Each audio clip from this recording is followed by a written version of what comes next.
Hello, everybody. This is Utpal Chakraborty. I'm a data scientist and I'm the head of artificial intelligence in Yes Bank. So my presentation today is artificial intelligence in finance and the ethics. So we'll talk about some of the use cases in finance, as well as we'll talk about the ethical angle to it. The key drivers for banking and finance being one of the major investor in artificial intelligence today is basically these two. Okay, so number one, banking and finance is a data intensive business. Okay, so whatever you see in the digital banking era, it is nothing but manipulation of data. So whoever is there in a data intensive business, they will not be able to avoid a technology like AI, machine learning. Okay, it is for their competitive advantage. It is for knowing the insight of your business. So they will have to adopt AI and ML. So, and that is because as they are generating humongous amount of multi-dimensional data, so what they can essentially do is they can do a lot of intelligence predictions and recommendations for their customers. Okay, so that is number one advantage. Now, coming to number two is banks and financial institutions, they knows their customer much more intimately than any other business, okay, because they knows their financial details. Now, with this information, they can actually make very, very personalized and very, very customized kind of recommendations of their products and services using technologies like machine learning, deep learning, and all those things. So these are the main reasons why we see the banks and financial institutions are very, very excited about a technology like artificial intelligence. Now, coming to some of the known use cases which banks has already been started implementing are like if you look at the entire landscape of banking and finance, it can be divided into three major verticals, or you may say there are three major divisions. One is capital market. Of course, it is one of the largest section. Then it comes to the consumer banking, which is also a very large section, and the insurance. Okay, and these are some of the use cases, very known use cases, very common use cases, which many of the banks today has been implemented. Okay, so one area is fraud detection. This fraud detection landscape is a very versatile kind of a landscape. Okay, when you see there are credit card frauds, there are instant money transfer frauds, there are many other fraudulent activities that happens in the banking ecosystem. So now, to deal with this kind of a fraudulent activity, our conventional approach of doing it is no more relevant today, because the fraudsters are also getting smarter and smarter, and they are also coming up with newer and newer techniques, which is impossible to detect with a rule-based kind of a system. So that's where an adaptive system like AI, machine learning comes into picture. Similarly, on the credit risk area, so before giving any kind of financial assistance or any kind of financial aid to the customers, you need to assess the risks associated with that. And with machine learning, you can essentially look at multiple parameters at a time, and you can do the credit risk assessment while giving any kind of financial risk. So this is also a very excellent use case in the banking arena. Now, high-speed trading, it is already been powered by AI and machine learning. Any kind of predictions and forecasting. So there are numerous prediction and forecastings that are done in the banking area. Those are powered by AI. Cybersecurity is another area. Now coming to other areas like payments. Okay, so AI has actually made payments invisible within the customer journey. When I say invisible, in the sense it has been embedded within the customer journey, and customer need not actually think of the payments part of it. Okay, so all the smart wallets today powered with many types of payments mechanism are essentially powered by artificial intelligence. Then anti-money laundering is another case wherein like illegitimate wealth or money is coming into the legitimate banking system, and then it goes cross-border for terrorist funding, for any kind of illegal activities, for drugs and all those things. So this kind of activities also can be easily identified with a technology like artificial intelligence, right? Then robo-advisors, recommendation engines, lead conversions, there are many examples. So that's why so banking and finance industry, what they are looking at is basically if they are investing something on a new technology implementation, they also look at the ROI, the return on investment, how much they will get back if they do this kind of implementation. So that's why I say you can actually turn AI into your ROI. So if you can implement AI applications in a intelligent way, then definitely it can give you a lot of return on your investment. Now, coming to one very favorite use case of mine is building an AI platform for an enterprise. So any enterprise, they want to start their AI journey, they can probably build a platform like this. So although this platform diagram looks a little bit complicated, but this is a very simple platform, and any enterprise who is planning to start their AI journey or who is already there in the AI journey and they want to consolidate their AI applications, they can easily build a platform like this. Okay, so this platform can actually sit on top of data platform. It could be a data lake, it could be a distributed data ecosystem, and it can seamlessly connect with the data platform, because as you know, any kind of AI use case or any kind of AI application requires quality data. Okay, so you need to provide the data to the platform. Then the core of this platform is something called AI ecosystem or AI assets, wherein all your AI capabilities resides. So it could be capabilities provided by providers like Microsoft, Azure Cognitive Service, like Google, like Amazon, and also you can have your indigenously developed capabilities in this AI ecosystem or AI assets. And essentially, you can, whenever you want to build any kind of AI use case on top of this platform, you can pick and choose the best of the breed AI capabilities available in your platform, and you can build that this kind of use cases.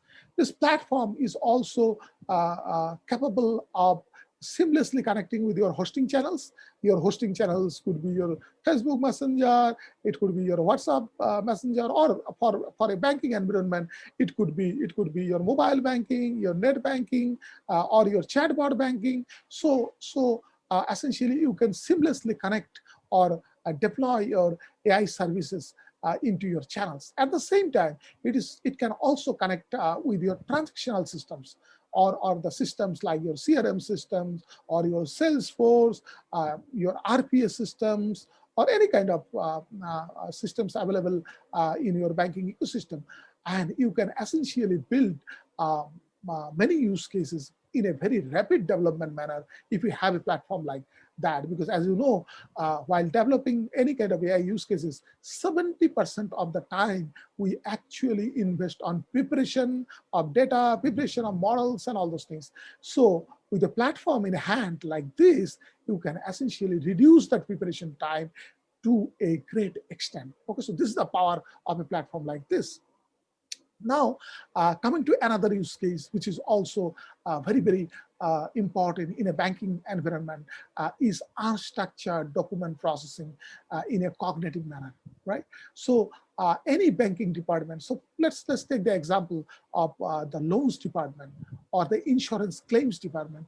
They used to get a lot of unstructured document, and they need to process those documents in a manual fashion or manually, and then only they process those kind of loans or the insurance claims.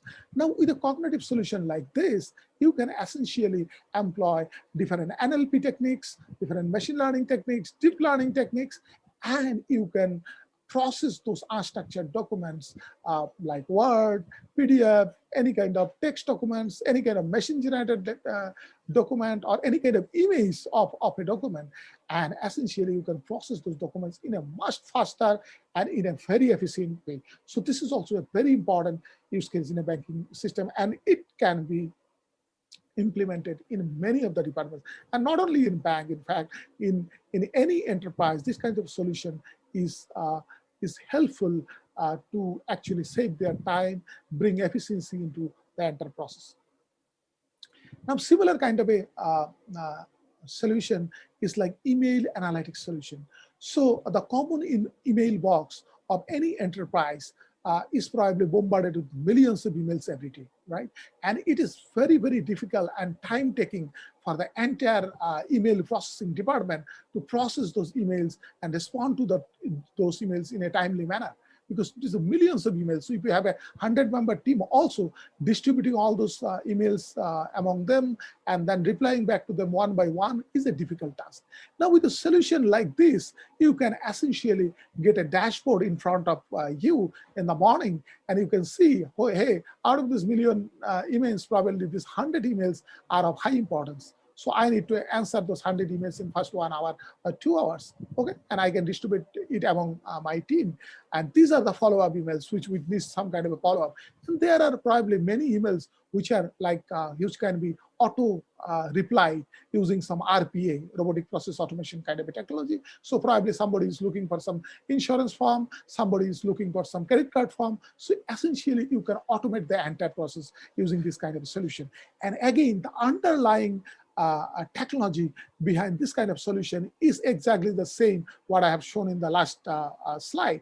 So it is nothing but cognitive document processing. So it can read the body of the email, it can read the subject of the email, and also it can read the your attachment of the email, and then actually apply a lot of NLP techniques and all other techniques to find out a dashboard, like in which particular category this email falls and how we can essentially respond to that email.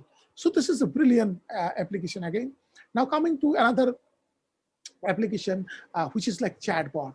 Now chatbots today are very, very intelligent. It's not like the dumb chatbots that we have seen a couple of years back, because the NLP engine, which is the heart of the chatbot, is maturing every day. Okay, and all the big companies like Microsoft, Google, Amazon, they have put a huge focus on this conversational AI. Okay, so similar to conversational AI, the conversational banking is also very, very hard in a banking environment. So experts believe that conversational banking is going to take over all other forms of banking tomorrow, right?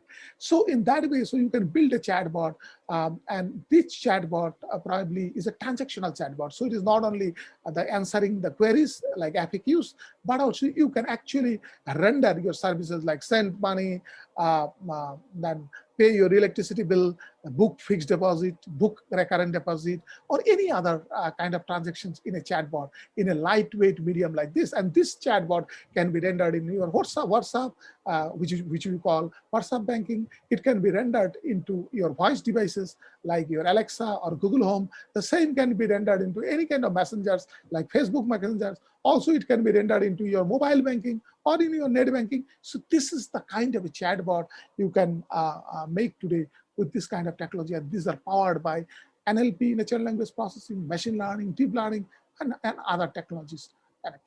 Now coming to another area which is also very, very hot nowadays is basically smart identity management using computer vision kind of technologies and video analytics. So you can essentially find out if anything is happening inside your ATM, okay, just by monitoring or just by analyzing your CCTV footage, and which is like you can essentially you can find out whether there is a human intrusion, whether there is an animal intrusion in the ATM, because that's what happens in many rural areas of India.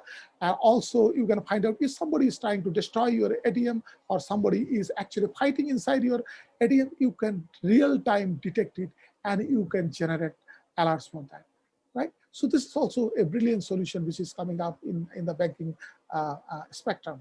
Now coming to the ethical part in banking ecosystem, which is very, very, very important, because when you supply data to your AI algorithm in a banking environment, what kind of data you are going to supply? What are the informations which are actually not to be supplied to your machine learning model, and all those things is very, very important here. But to start with, like apparently, if you look at the AI and ethics, these are like vague.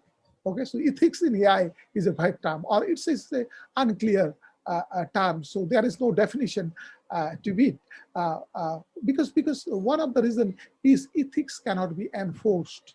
Okay, um, uh, so probably we can bring some awareness to increase the correct implementation of AI applications. Okay, and there are, as I told you, there are many angles to it, and it is very important in a banking environment, because you are dealing with the financial data of your customer. You are dealing with the very crucial data of your customer. So here, while building any kind of AI application, you really look into the ethical part of it. So this could be some of the guidelines that your developers may follow. And it is not only in one stage, but you need to follow these guidelines in every stage of your AI implementation. So probably outcome of AI application is unethical. Okay, kind of thing, but this is just a consequence. Okay, if you follow the right guidelines from the beginning, then definitely you can get a correct guideline. Now, also coming into the regulatory aspect of it, now one of the challenges in this scenario is the policymakers or the regulators are far behind this technological explosion that has happened. Okay, because the technological explosions are happening within the enterprise, and the regulators and the policymakers are essentially either government people or people from some other forum. So they are actually far behind the technological innovations that are happening in this area. So there should be forums, okay, wherein the technology people and the regulators can sit together and actually frame these regulations, policies, and all. Because we need to keep in mind that a strict regulation, okay, in a technology like AI, machine learning, and tomorrow quantum, can hamper the technological growth or the technological innovations that are happening in this area. Okay, so that is also a very crucial angle. So we need to also look at that. So it should be right kind of a regulation. It could be right kind of a policy, and also it driven by right kind of ethics. Okay, while building this kind of application. So now there are terms like robo ethics, robo rights are becoming very prevalent today. But we need to look at it in a very closely, in a close manner, to see how exactly we can implement this for each organization. Definitely there are guidelines, ethical guidelines that developers follow, or the architects follow, or the data science or the data engineers follow. But at the same time, we also need larger forums, a lot of discussions with technology people, with people from the regulatory area and all other areas, to come up with a very robust, concrete kind of ecosystem, which is for the humanity. It is not against the humanity. Thank you.